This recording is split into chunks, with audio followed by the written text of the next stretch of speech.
You hurt because your spouse doesn't tell you they love you very often or at all? Join me today and we're going to talk about that. I'm Julia Woods, a couples coach and a trainer, and I love helping couples create the marriages that they long for.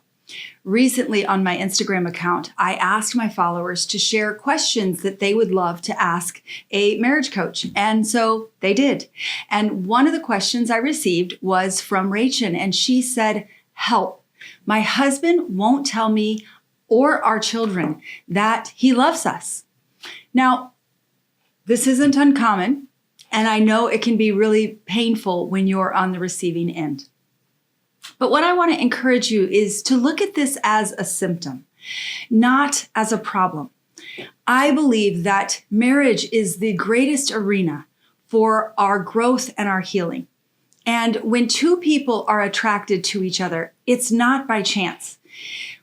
We as humans have both a hero and a villain. The hero in us wants to live life fully. It wants to be called up into our greatest possibility and fulfill our calling and purpose.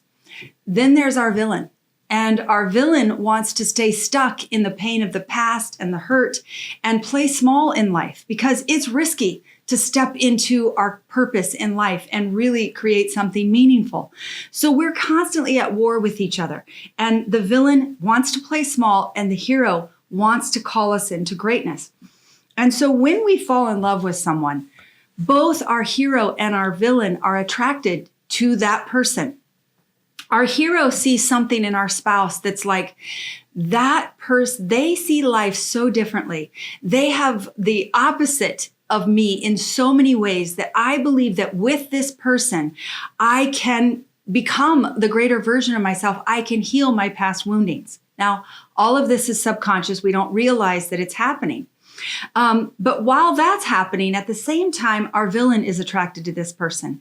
And our villain is attracted because with this person, we subconsciously resonate that they are going to help recreate the same woundings and the same suffering from our past. So that's the first context I want to offer in this situation, is that it isn't by chance that you've been attracted to a spouse that doesn't tell you they love you. It's probably triggering a deep wound for you in something that is missing or a longing that you have. So I want to invite you to understand or to consider that this is a beautiful opportunity for you and your husband. Your husband is making the best choice he sees available to him according to how life occurs to him. There's a reason that he's not saying he loves you. And it's not because that's who he actually is. I would imagine that as a child, that flowed freely for him earlier than 5 years old. And that would be one of the questions I would ask him is, do you remember telling your parents that you loved them, or your siblings or your animals, or, the opportunity I'm inviting you into is curiosity. There's so many questions that, I'm on the outside, so it's easier for me to think about the questions that I would ask your husband because his choice isn't directly impacting me. But that's the real opportunity is, would you give yourself to really stepping into the beauty of what wants to happen through this possibility with your husband? And what that's going to take is you starting by not taking it personal. It's not about you. It isn't something that's wrong with you or your children that's bringing him to not say he loves you. There's a wound for him, and his wound is creating a wound for you and potentially your children. So if you can start by getting neutral, detaching yourself from it as it being something about you, your curiosity will begin to kick in. And if you can come alongside of him, like, this may be a strange analogy, but it helped me, so I'm going to share it with you.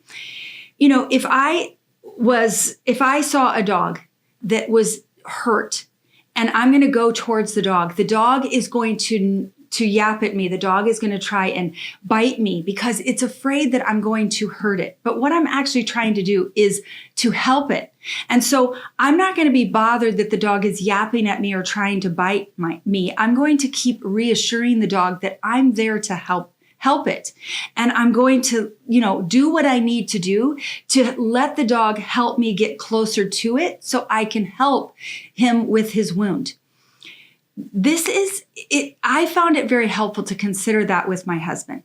When my husband would bark at me or snap at me about things, I began to see it as, oh, wow, he's wounded.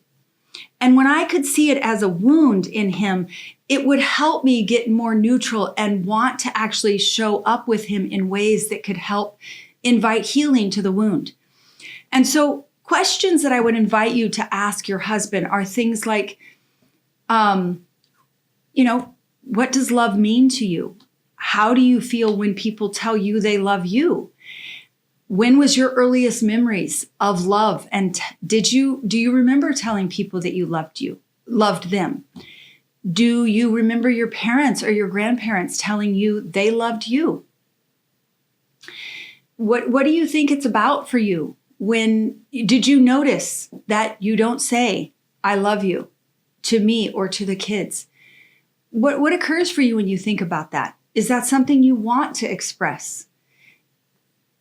And obviously they're going to respond differently to that. And if they say no, well, then that opens up the question of, that's interesting. What do you feel when do you ever want to tell someone you love them? What do you feel when that comes up for you? And as you begin to ask questions from a neutral place, a place of love and concern, it can begin to invite the other person into looking at an area in themselves they never even realized was something to look at or to consider. And as you support each other and love each other and keep inviting possibility, you can begin to heal something that the other person didn't even realize was wounded. So my encouragement to you is twofold. Don't take it personally. Work on yourself and what is the hurt you feel when that happens. And work on asking yourself questions to help you begin to heal that for yourself. And then come towards your husband with love and curiosity and inquiry.